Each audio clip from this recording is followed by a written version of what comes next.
Hello guys, welcome to IGNOU student zone. जैसा कि आप लोग जानते हैं कि एग्ज़ाम का डेट शीट निकल चुका है और एग्ज़ाम 17 सितंबर से स्टार्ट हो रहा है।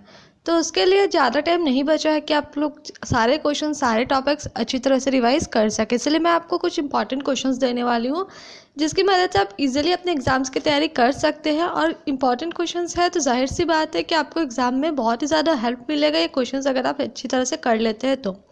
घबराने की कोई बात नहीं है, मैं सारे क्वेश्चंस का आंसर भी आप लोगों को ज़रूर प्रोवाइड करूँगी। तो बस आप लोग को कुछ नहीं करना है, सिर्फ मेरे बताए हुए क्वेश्चंस को अच्छी तरह से रिवाइज करना, अच्छी तरह से समझना है। सारे आंसर्स भी मैं आप लोगों को करा दूँगी। तो आप लोगों को सिर्फ अपना फोकस स्टडी पर करना है, ज़्यादा टाइम नहीं बचा है आप लोगों के पास। चलिए बात करते हैं इंपॉर्टेंट क्वेश्चंस के बारे में। तो आज सबसे पहले बात करते हैं MCQ 1 के इंपॉर्टेंट क्वेश्चंस के बारे में। तो चलिए सबसे पहला क्वेश्चन है, Do you think that organizational structure contributes to the efficient functioning of an organization?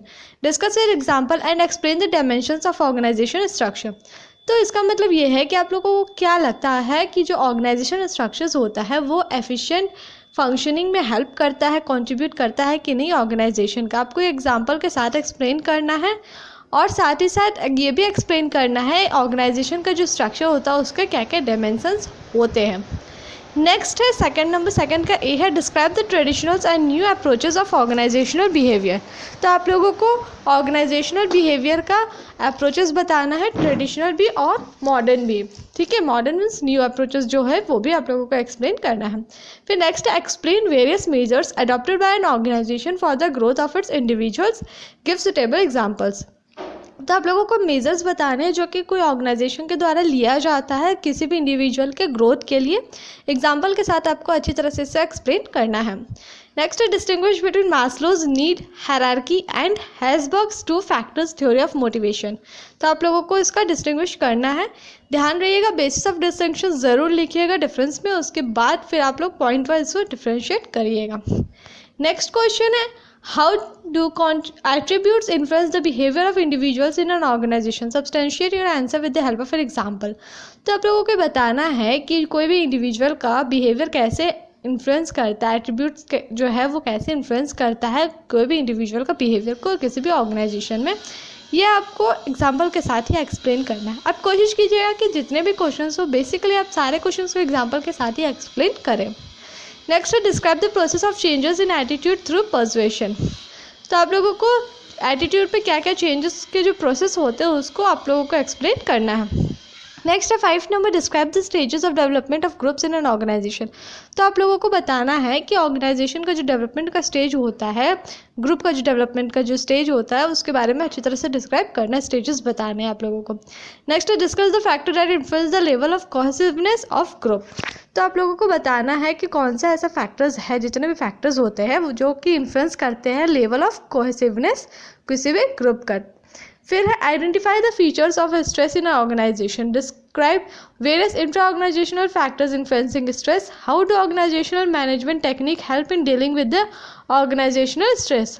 तो आप लोगों को बताना है जितने भी फीचर्स होते हैं जो ऑर्गेनाइजेशन के स्ट्रेस को लेकर के होते हैं, मीन्स स्ट्रेस का जो भी फीचर्स होता है ऑर्गेनाइजेशन का वो आप लोगों को आइडेंटिफाई करना है, मीन्स उसको बताना है। और साथ ही साथ जो भी इंट्रा ऑर्गेनाइजेशनल फैक्टर्स होते हैं जो कि इन्फ्लुएंस करते हैं स्ट्रेस को उसको भी डिस्क्राइब करना है। और साथ ही साथ ये भी बताना है कि जो ऑर्गेनाइजेशन का मैनेजमेंट टेक्निक होता है वो किस तरह से मदद करता है ऑर्गेनाइजेशन का जो स्ट्रेस होता है उसके साथ डील करने के लिए, मीन्स क्या क्या मेजर्स लिए जाते हैं, जो टेक्निक्स होते हैं उसको अच्छी तरह से आपको एक्सप्लेन करना है।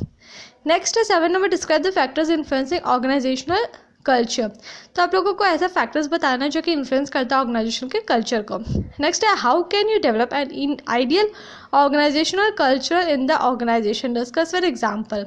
तो आप लोगों को बताना है कि जो आइडियल ऑर्गेनाइजेशनल कल्चरल जो होता है, ऑर्गेनाइजेशन का जो कल्चर होता है कोई भी ऑर्गेनाइजेशन में वो किस तरह से डेवलप कर सकते हैं आप, उसको एग्जाम्पल के साथ आपको एक्सप्लेन करना है। फिर examine EPG theory and McClelland's theory of motivation, how are these theories applicable to work in motivation. तो आप लोगों को बताना है EPG थ्योरी और साथ ही साथ मैक्लेलैंड्स थ्योरी बताना है मोटिवेशन का। और साथ ही साथ ये भी बताना है कि ये जो थ्योरी है वो मोटिवेशन के लिए कैसे एप्लीकेबल होता है, मोटिवेशन के लिए किस तरह से वो काम करता है। Next, explain the various emerging trends in organizational behaviours, how do they influence the organization explain.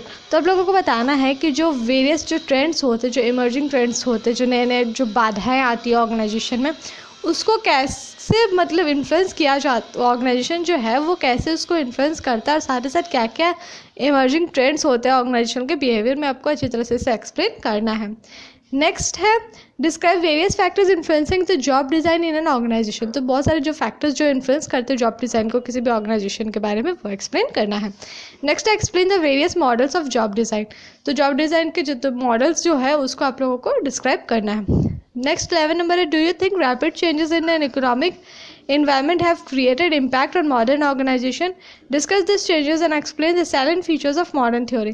तो आप लोगों को बताना है कि क्या आप लोगों को लगता है कि जो रैपिड चेंजेस हो रहे हैं इकोनॉमिक एनवायरनमेंट में, उसका कोई इम्पैक्ट पड़ता है मॉडर्न ऑर्गेनाइजेशन में, या किस तरह का इम्पैक्ट पड़ता है मॉडर्न ऑर्गेनाइजेशन में। साथ ही साथ उसका जो चेंजेस होता है वो एक्सप्लेन करना, और साथ ही साथ जो मॉडर्न थ्योरी का जो साइलेंट फीचर्स होता है वो भी एक्सप्लेन करना है। Next, 12 number, what are the goals of organizational behavior? As a manager of an organization, prepare measures which will assist an individual to grow continuously in your organization.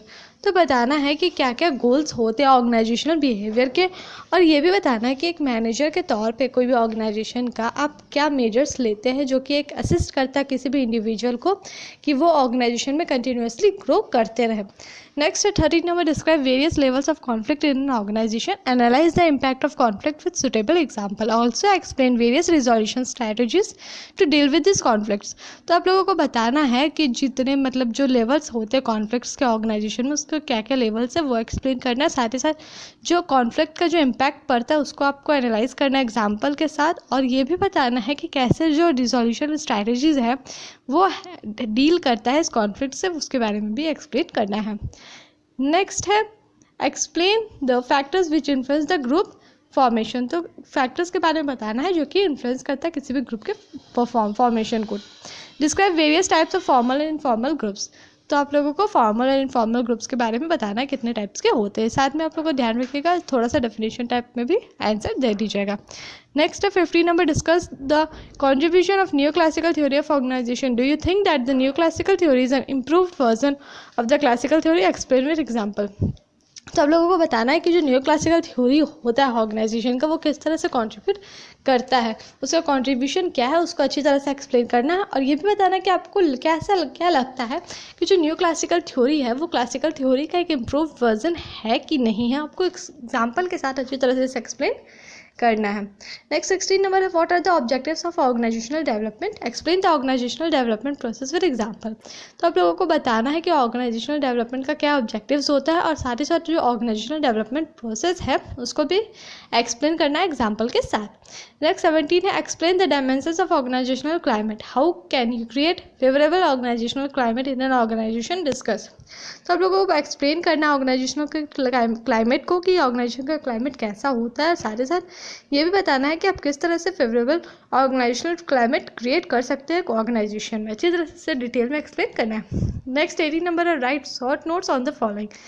A है genesis of organization behavior, B learning and performance, C contemporary issues in organization theory, managerial approaches to motivating employees, E है steps in organization process, F measurement of job satisfaction, G delegation of authority, H managing multinational organization। तो ये कुछ है जिसके बारे में आपको short notes तैयार करना है। तो ये था कुछ इंपॉर्टेंट क्वेश्चंस जिसका आप लोगों को प्रिपरेशन करना है। इसके अलावा अगर आपको किसी भी तरह का डाउट रहता है कोई भी क्वेश्चन को लेकर के, तो आप मुझे कमेंट करके ज़रूर बता दीजिएगा, मैं उसको लेकर के एक वीडियो ज़रूर अपलोड करूँगी ताकि आपको अच्छी तरह समझ में आ सके सारे पॉइंट्स को। ऐसे में सारे क्वेश्चंस का आंसर ज़रूर दूंगी। अगर उसके अलावा भी कुछ डाउट रह जाता है तो ज़रूर पूछिएगा।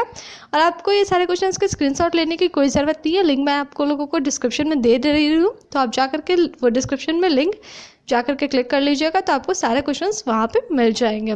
तो वीडियो कैसा लगा कमेंट करके बताएं। वीडियो को ज़्यादा से ज़्यादा शेयर कीजिएगा अपने फ्रेंड्स के साथ ताकि उनको भी हेल्प मिल सके एग्जाम के प्रिपरेशन के लिए। और बाकी सब्जेक्ट के मैं इंपॉर्टेंट क्वेश्चन जल्द लेकर के आऊँगी, उसके लिए चैनल को सब्सक्राइब ज़रूर कर लीजिएगा ताकि मैं जब भी क्वेश्चंस लेकर के आऊँ आपको नोटिफिकेशन मिलते रहे।